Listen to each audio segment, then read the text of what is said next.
years heading up the brand business for Instagram and Facebook. I've been part of the region for the last 10.5 years, always in digital tech roles related to FMCG. I want to start out with the macros. It's I always call it right now the most exciting industry that's possibly out there in this fast-moving consumer goods space. There's so much innovation happening on the production side, so much disruption, small brands coming into the market, winning share. What's arguably even more exciting is the way that food and groceries are being bought, because that's a market that is really ripe for transformation. So when we look at the roughly $500 billion retail market that we're looking at in MENA, 40% of that goes to groceries. So that's a need that none of us can ever shut down or reduce in terms of totality, but we can definitely change our behavior of how do we get to groceries and how do we do our shopping. Right now we estimate that less than 2% of groceries are being bought online in our markets. The UAE would be ahead of this slightly. Saudi, Egypt, the North African markets are below that. And you see that's pretty slow compared to the global average of 7%, which means there's room for innovation, there's room for disruption, and I'll show you a few of the tech players that are coming in together with the legacy retailers trying to change this. Groceries is increasingly omni-channel business, so by 2025 on a global level we expect for 1/5 of total groceries to go through online channels. When we say omni-channel business, just to be clear what we're trying to talk about here, omni-channel per se stands for having the availability of a product online and offline. I think in the spheres of Facebook and Instagram, when it's all about personalization, it's much more about personalizing a consumer experience, meaning that the consumer is omni-channel much more than the product.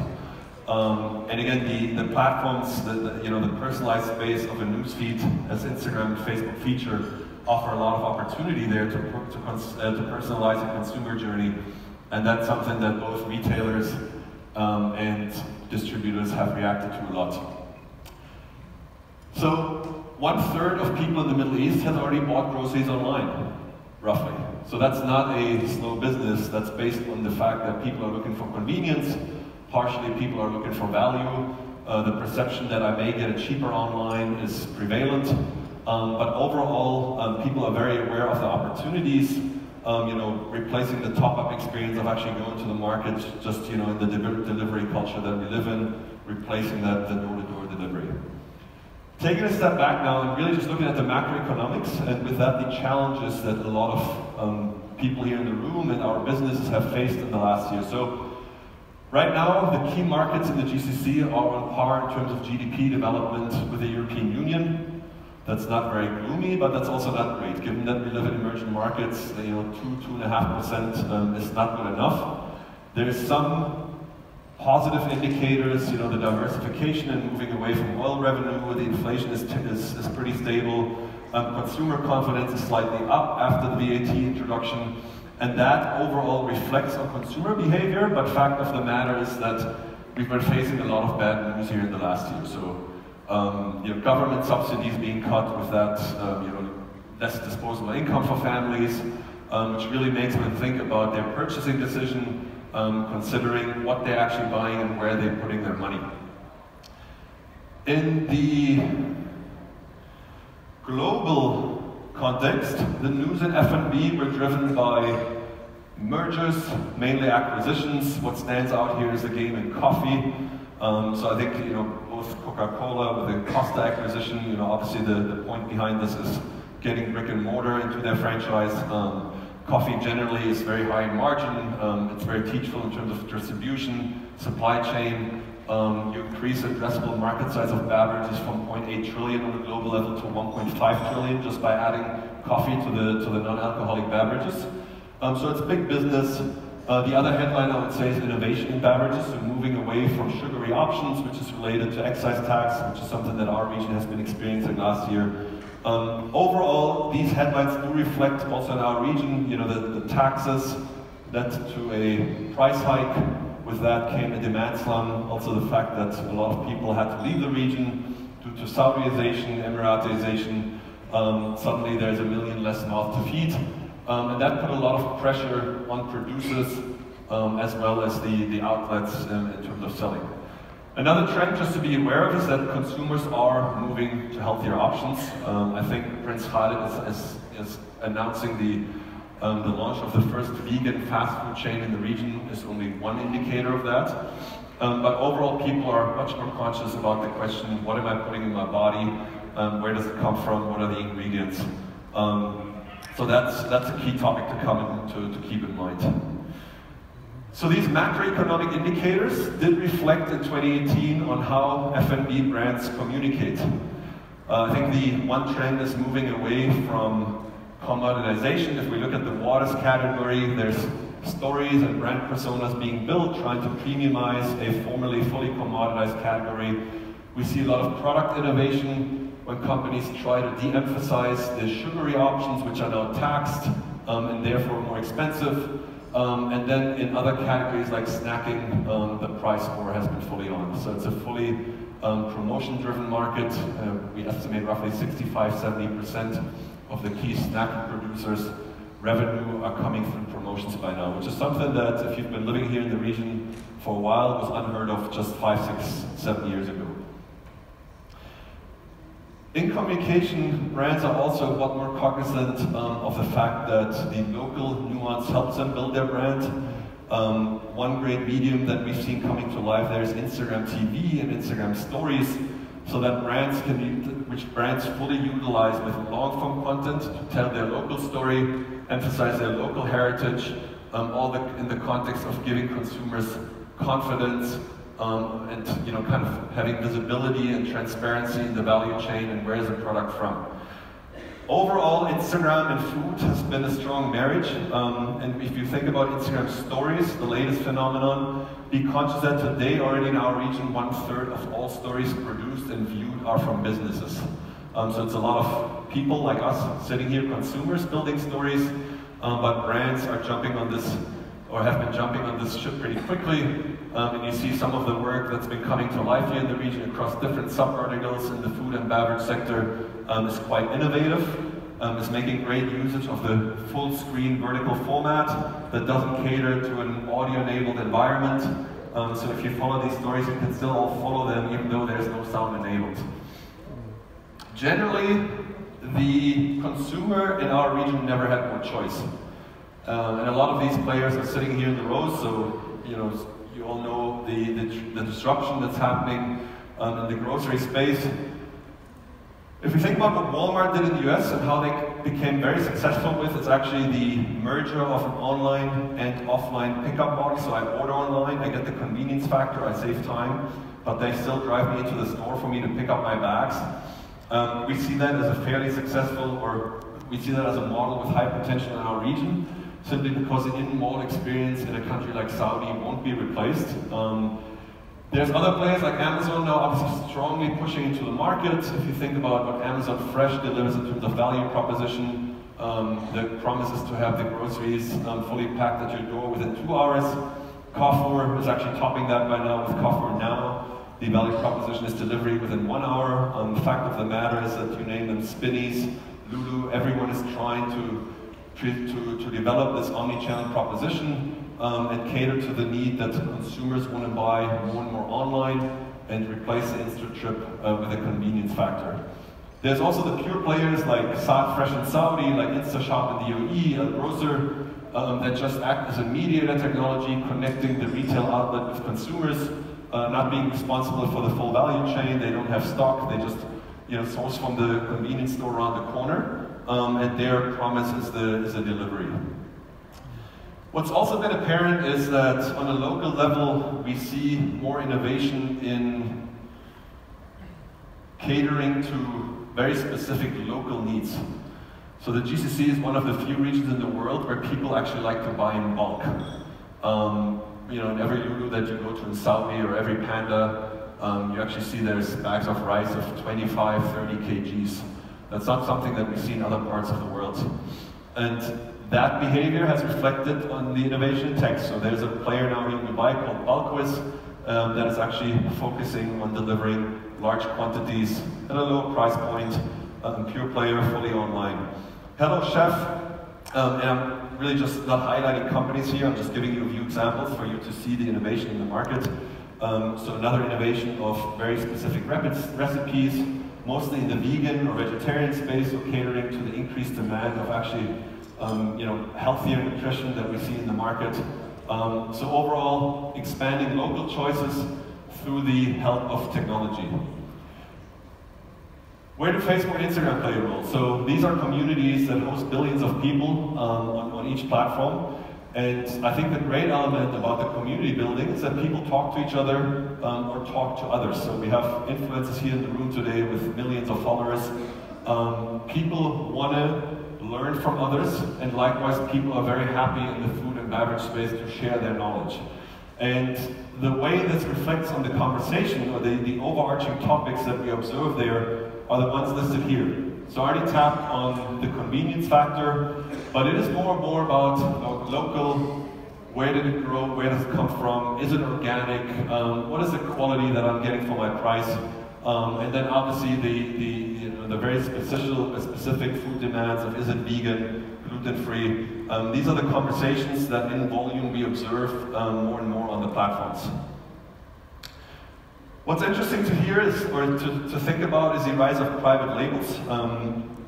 So I said some subcategories within F&B are fully commoditized by now, whether it's a promotional price war that obviously the key retailers in the region have picked up on. Yesterday we heard the CEO of Majid Al Futam speak about this, so Carrefour has very ambitious plans. And he said the main reason for that is because it's a consumer's need. So we are in a value-driven culture by now. People are more conscious of their household budgets. Roughly 50% of the Saudi population needs to spend 1/3 of their household budget on food per month. That's a pretty significant expense. So people are looking for deals. And if we think about where this could be going, this is an example from the UK and Europe. And you see that within private label share of total sales in these markets, it goes up to 48%. So frozen food, chilled food, the pet care category, soft drinks are already heavily reliant on private labels. And as we heard yesterday, and I think we'll hear in another keynote today, there is potential for this development to grow further in our markets over the next couple of years. Generally, what we've seen on a global level is that it's really small brands winning share. So there's a lot of innovation in food. Every year there's hundreds of new products and items on the shelf, and the truth is roughly or less than 15% of them survive the lifespan of more than 1 year. But the ones that do survive, there's some pretty impressive examples. Who knows a Chobani Greek yogurt? Just by show of hands. So the Chobani Greek yogurt brand built the Greek yogurt category pretty much by itself. Like 5-6 years ago, Greek yogurt wasn't really a thing. The reason why we're pointing this out is that Chobani also never had a TV budget. Chobani started as a small disruptor, as a small company. Small companies don't have the muscle to do TV. So what they're bound to do is they become champions at mobile marketing. And predominantly with the help of platforms like Facebook and Instagram. And over the course of just 3 years, Chobani built quite an impressive business that scaled globally, all with a form of mobile marketing. Generally, we've seen a value shift of $20 billion in terms of compound annual growth from large or mid-sized brands to small and extra small brands. So the legacy players seem to be losing out, while there's a lot of room for innovators and startups in the production space. And the commonality that we observe more and more, so this is 2017 data from the US, is that 9 out of the 10 largest launches of such brands were relying on our platforms in terms of market them, bringing them to life. So from launching, building awareness, to actually driving long-term equity, and eventually sales. And this is where it gets interesting when it comes to the topic. So who can identify with this? I sit down in a restaurant, my meal comes, and I don't start eating it right away, I just take a picture. Who has done this? Very few hands. I'm not sure if I trust that feedback. It's quite prevalent behavior now, which is now phrased out in did everything come out Instagrammable. So I earlier alluded to the strong relationship that Instagram has with food moments, with food chatter. It's actually one of the, food and the beauty category are the most talked about topics on Facebook and Instagram that we have around the world. So there's a lot of chatters, hashtags, the the numbers are less relevant. You see the annual growth is obviously also related to the fact that our audiences are still growing on these platforms.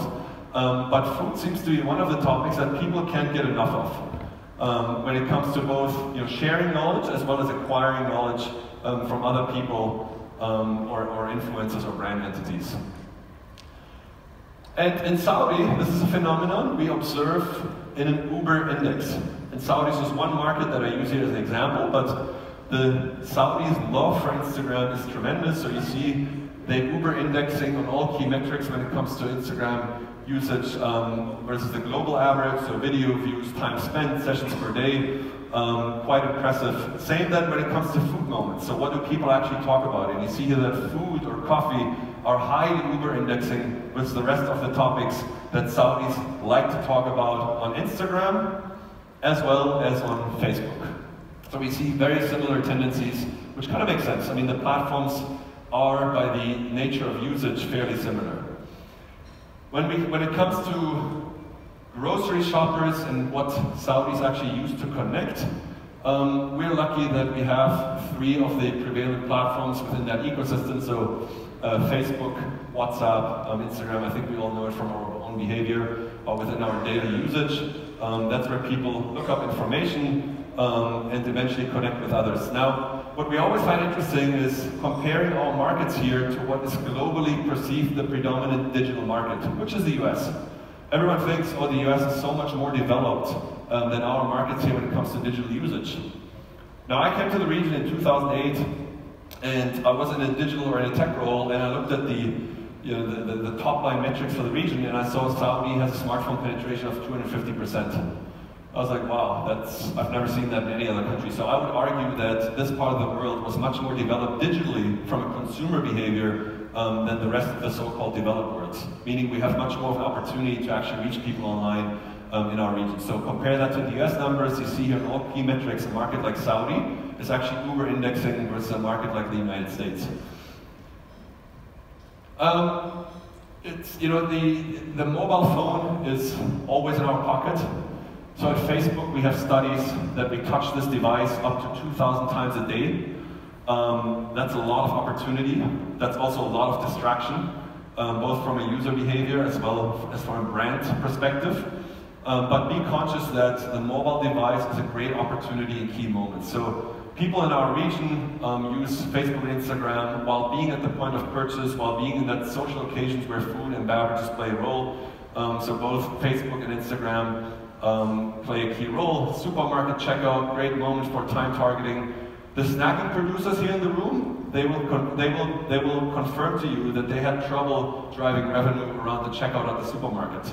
So the high density zone where people just grab items and add them to their basket, that revenue has been going down significantly the last 3 to 4 years, simply because people are not looking around anymore. Like people are just on their phones while waiting at the checkout, and that is quantified here again for Saudi Arabia. Like roughly 90% of people, while they're waiting to pay their bill, are on social platforms connecting with their friends and their community.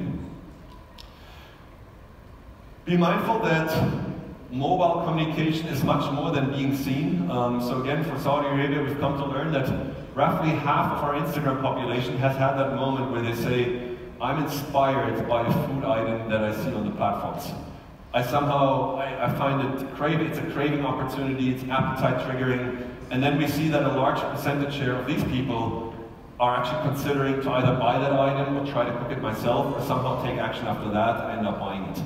So it's really a full funnel proposition that you have as a marketer with exposing your product obviously in the right way, and I'll get to that, what does it mean to show the product in the right way in a second, on mobile platforms. Which kind of leads us to the last part. So ultimately, it's a competition for a share of stomach that results for a competition for share of attention. So there's a lot going on in all our news feeds. The studies that we have is that people scroll through 300 meters of content per day. Now, you all know from your own behavior how many seconds, or sometimes just splits of a second, do you pause at one particular snippet of information. If it's relevant to you, 3 to 5 seconds, that's long. If it's not relevant, it's less than half a second, you just keep scrolling. So the question is, or the challenge to advertisers and brand marketers is really, how do I stand out? Like, how do I win this fight or this competition for attention. And there's a few principles. Unfortunately, there's no silver bullet. But I'll give some of these principles away. Personalization is really key. Where these platforms stand out is that you can address masses, but in a personalized way. Unlike TV. In TV, you can address masses with one message, with one creative.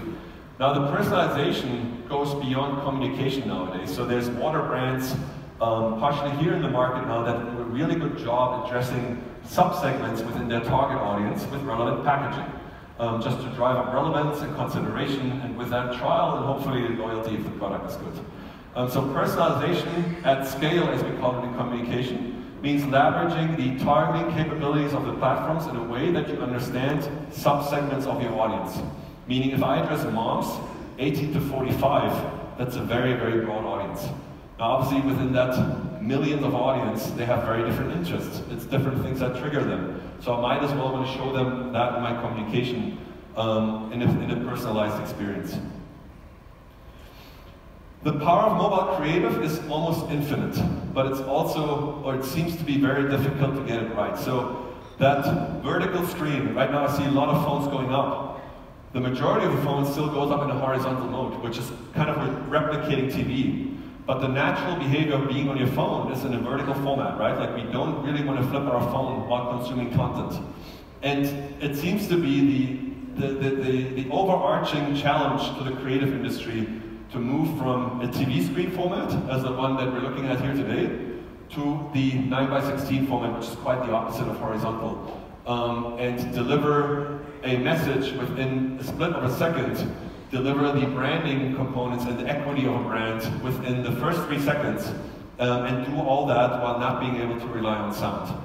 Because frankly, the data is clear. Like right now, we're all on our phones here, and probably all of you have the audio disabled because we're in a room. So 80% of the videos that we're watching on Facebook are never audio enabled, meaning me as a brand marketer, I need to make my points and get everything across in a muted environment.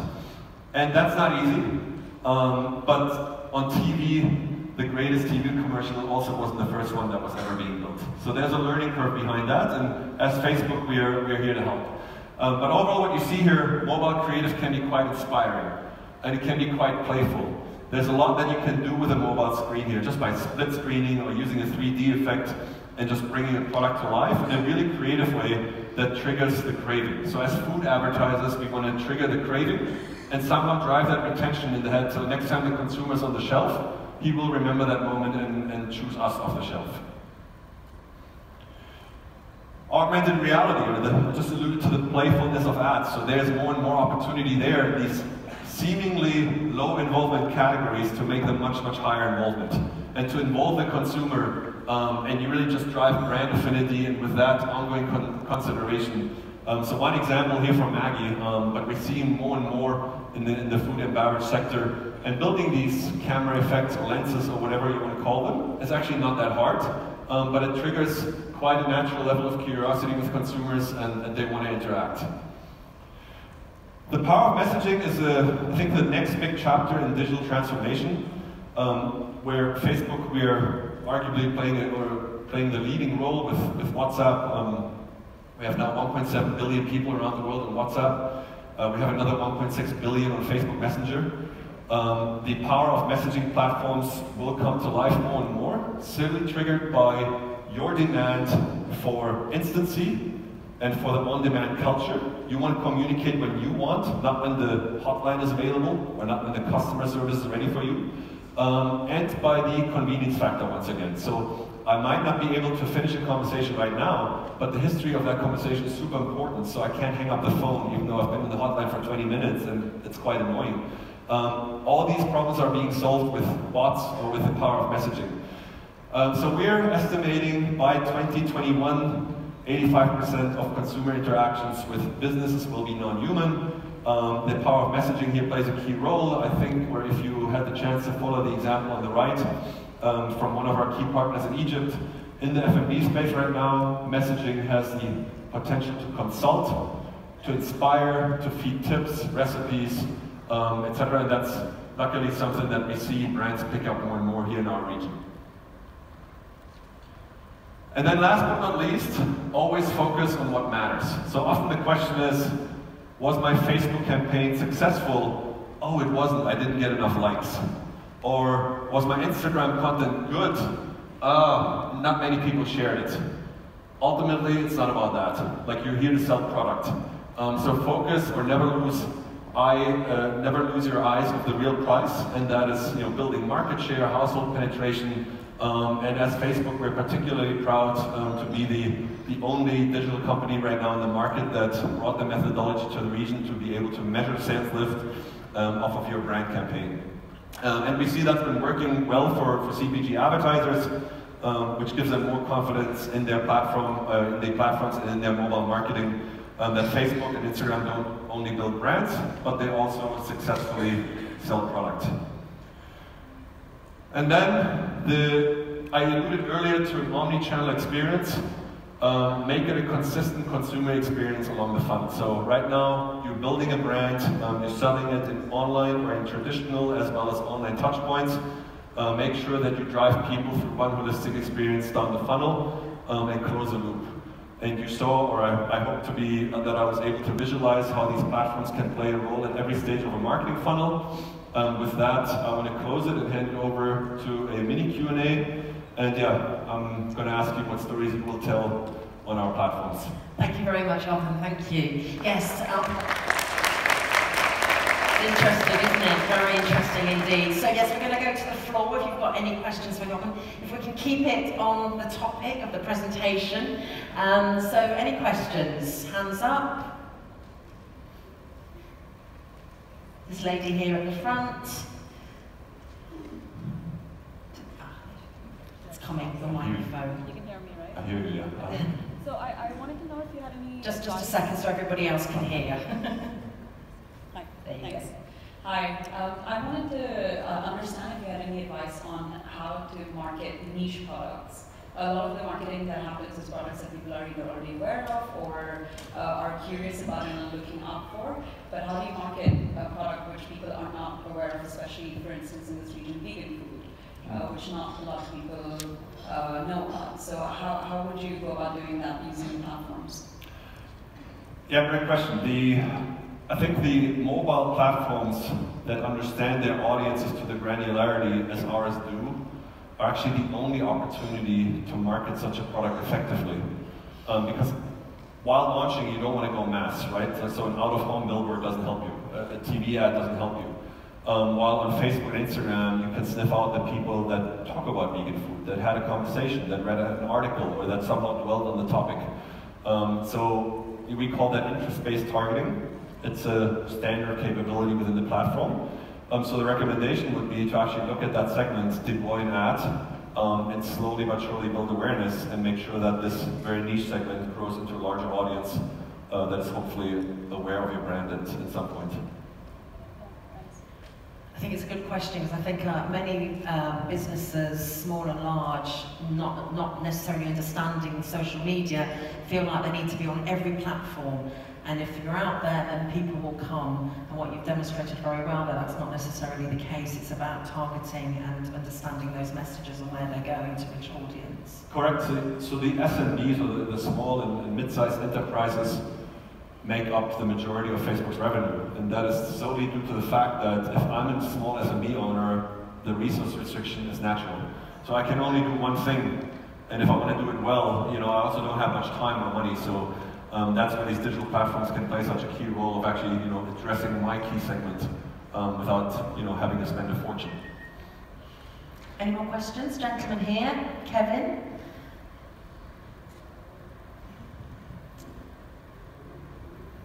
Thank you for the opportunity. I wanted to ask, when you're running a page, because every business, I'm sure, has a page on Facebook, how do you separate the interactions from the comments? Because sometimes customers comment, and there's that portion of interactions. How do you measure that? So as brands, I would listen to comments. And I would analyze what people actually talk about me. I think that's one great feature that no other media channel can deliver to you. Like, you deploy content, and people actually have the chance to voice out a reaction.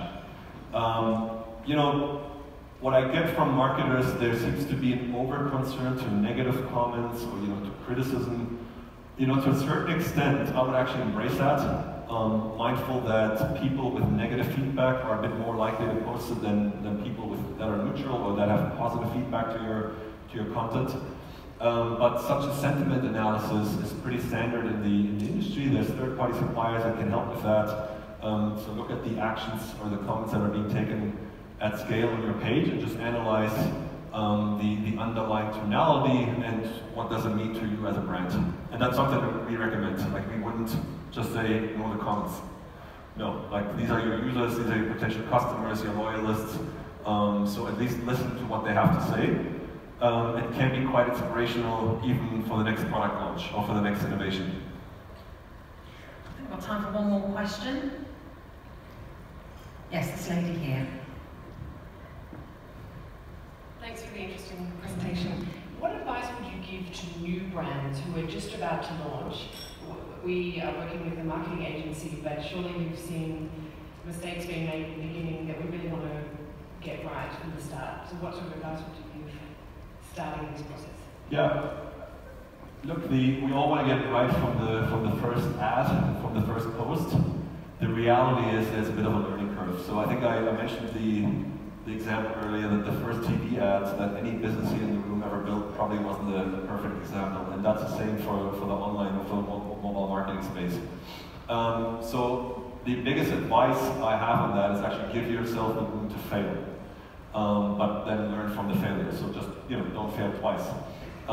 So start out with mobile, and obviously put a lot of trust in your agency to get this right, but really observe. What results am I getting back? And results really on the bottom line, much more than how many likes and all these soft metrics that marketers like to look at because it's instant gratification. So experiment around what happens if I deploy certain content only to a limited segment. And with that room to grant yourself the room to fail and just learn from it. And that's the best record that we have for that. Jochen, we're just going to do one more question over here, I believe. Yes. Thank you, sir. Hello from Costa Rica. Welcome. Thank you. One of the things you just said, it's contradictory for me because when you allow yourself to fail, then your brand will suffer. And I wanted you to maybe say the 3 don't do on social networks. 3 don'ts of social media? Yeah. Don't count your fans. As a CPG brand, like, you're relevant to everyone with a mouth. That doesn't mean that people have to click that like button on your page. Don't take traditional marketing, especially in the creative space, as a benchmark. The creative transformation has been undergoing, the creative industry has been undergoing the biggest transformation, so don't take whatever you see TV as a benchmark. Really build for mobile.